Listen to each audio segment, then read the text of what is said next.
One small step for film. One giant leap for Interfellas.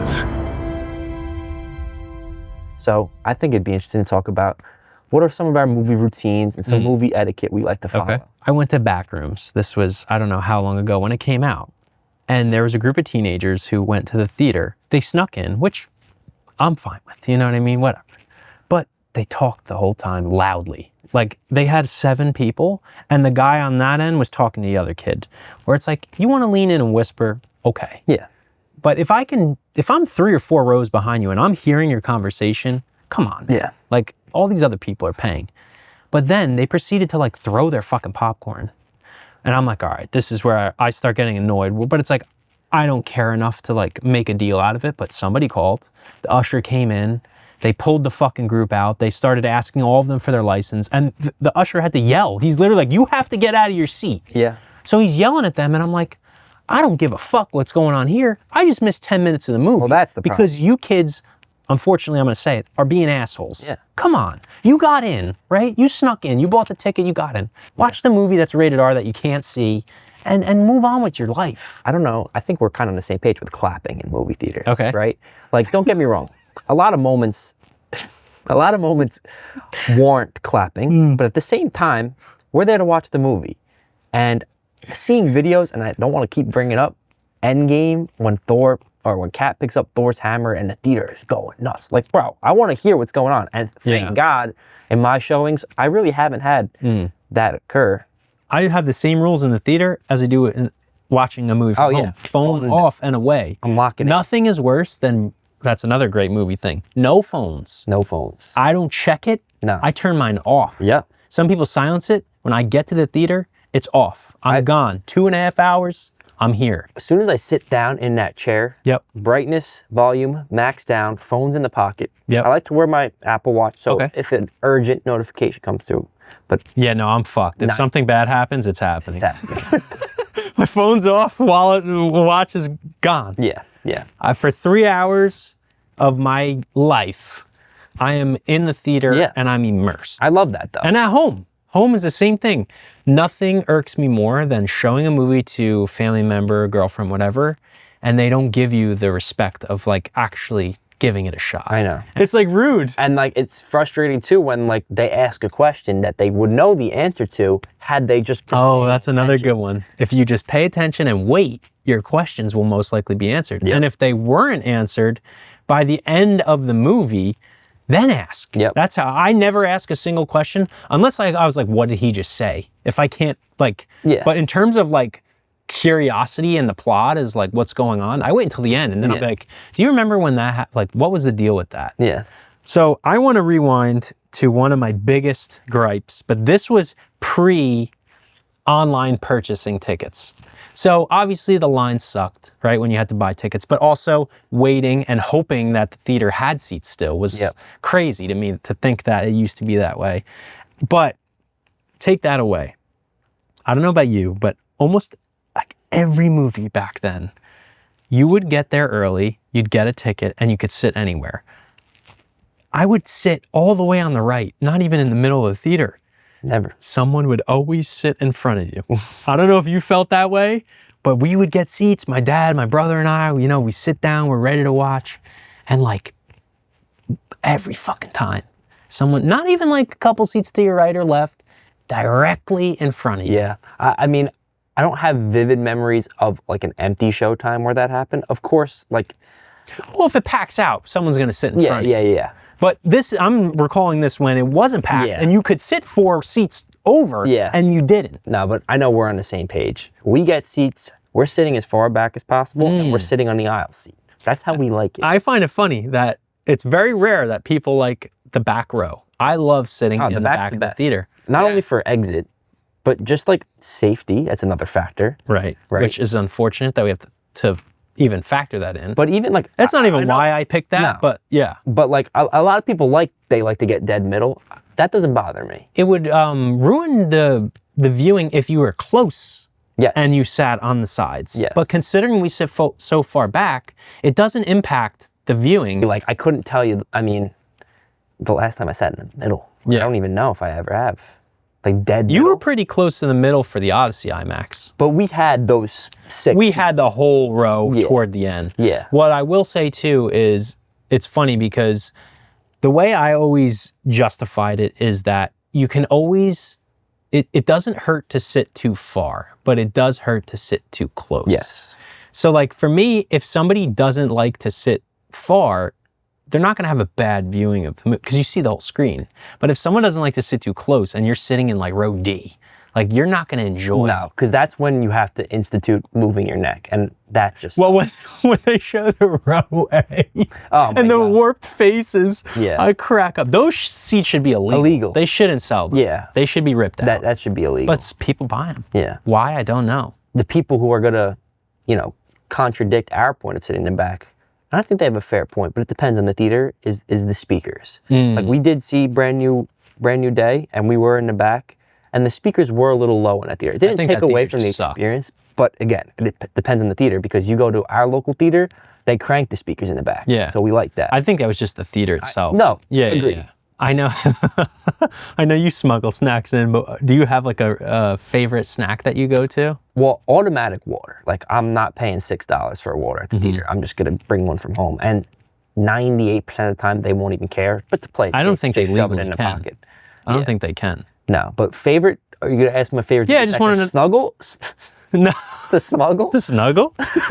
I gotta say, I usually was a junior mint guy, Okay, but interesting. one of our friends put me onto the cookie dough bites. Those are elite. It's funny. I love movie theater popcorn, but I don't get it often. Me neither. I get it when I just feel like I'm in the mood to, probably because I typically eat before I go. Yep. But I will say I also don't load up on the butter. I'm No, not crazy I about don't like, even put the pumping the butter butter in. Oh, you don't put any? No, I don't I put put a little bit, but I don't go crazy. No. Like candy, I am either like a regular Sour Patch Kids, or the Sour Patch watermelon. watermelon. The bag of the Sour Patch watermelons are like my go-to when I go to a theater. No, it's funny you mentioned the popcorn because I literally like never get popcorn. Like I'd say 9 out of 10 might be even like too generous. Like I feel like 19 out of 20 movies I'm not getting popcorn. But we went to see the Odyssey in 70 millimeter in the Chinese theater. I'm like, yo, I'm getting the full experience. Yeah. I'm getting the popcorn. I think and it's awful to be this way. I think my impatience for lines is what really causes me to not get popcorn because I see how long the concession line is, and as much as it moves fast,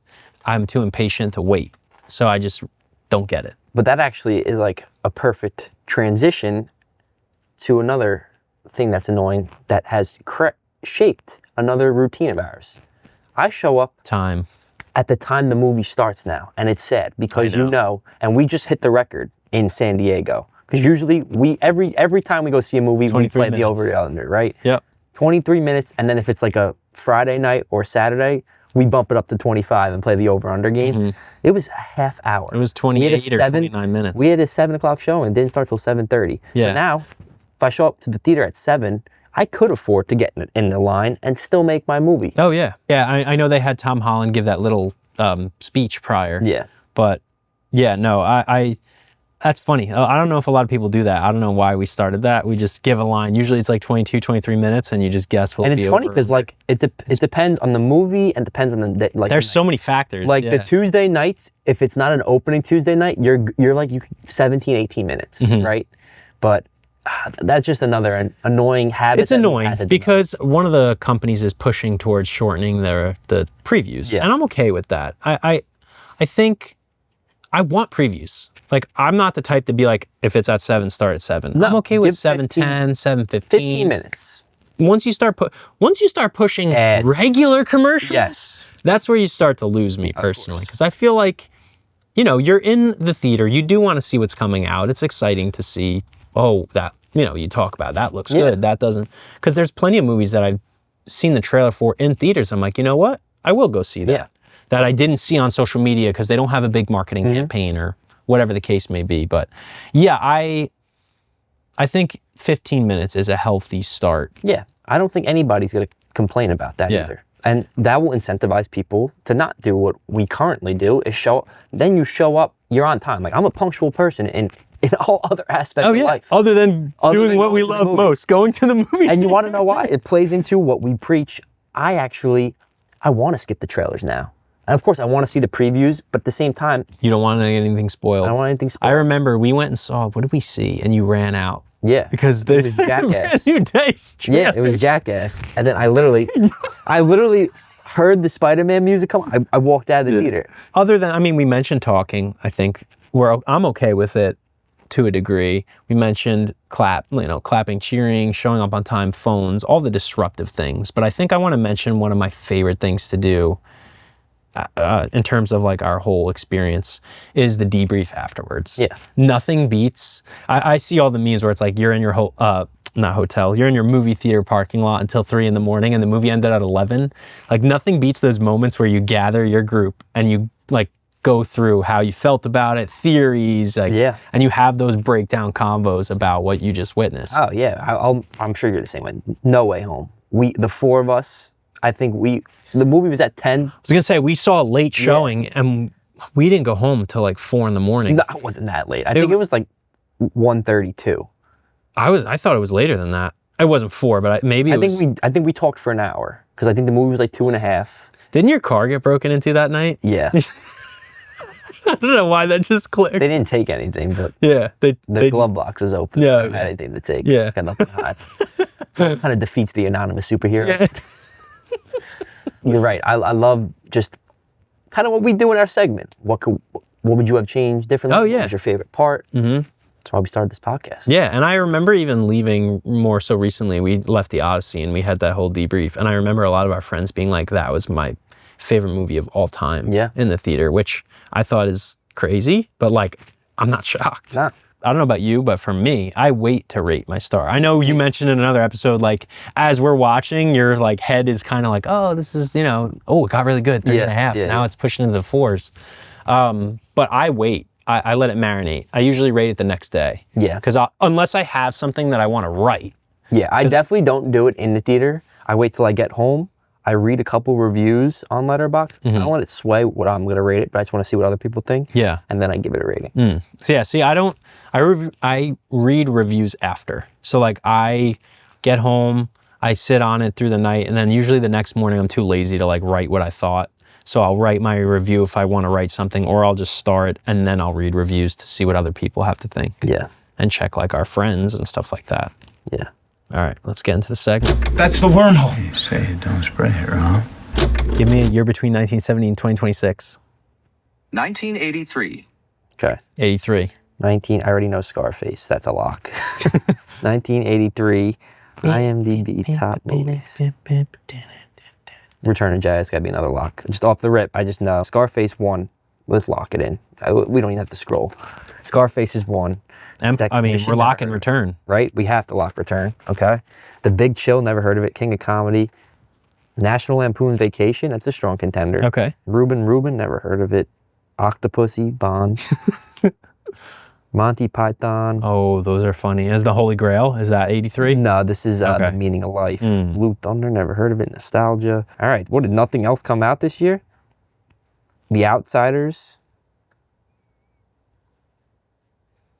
I'm not seeing it. Psycho 2, The Dead Zone, Local Hero, Risky Business, Twilight Zone, Trading Places. That's number 48. Yeah, I usually only go down to 50. Okay.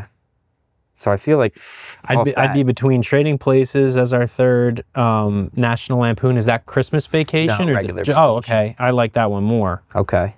There was one more. Outsiders? The Outsiders. That's with Swayze, right? Yeah, that's Coppola. Yeah, I thought the book was a lot better than the movie. Book is my favorite book of all time. Movie. Trading Places. Yeah, let's do it.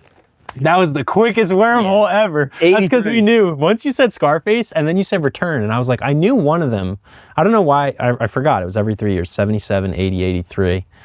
So, no, that was easy. Easy I mean, one. and that's a great list to be stuck with. Honestly, let us know your favorite 1983 film. And it's funny, the way that I've been thinking about the wormhole when we've been doing this is like movies you have to be stuck with.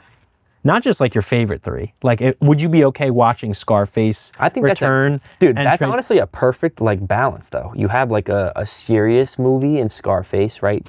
Still kind of violent, Yeah. But then you have a comedy in Trading Places, but that movie is also not straight up comedy. Serious, yeah. There's And a then whole Return of the Jedi, you got sci-fi right there. Yeah. No, I love this list. This is probably I think this is our favorite. our best wormhole so far. If you enjoyed this episode,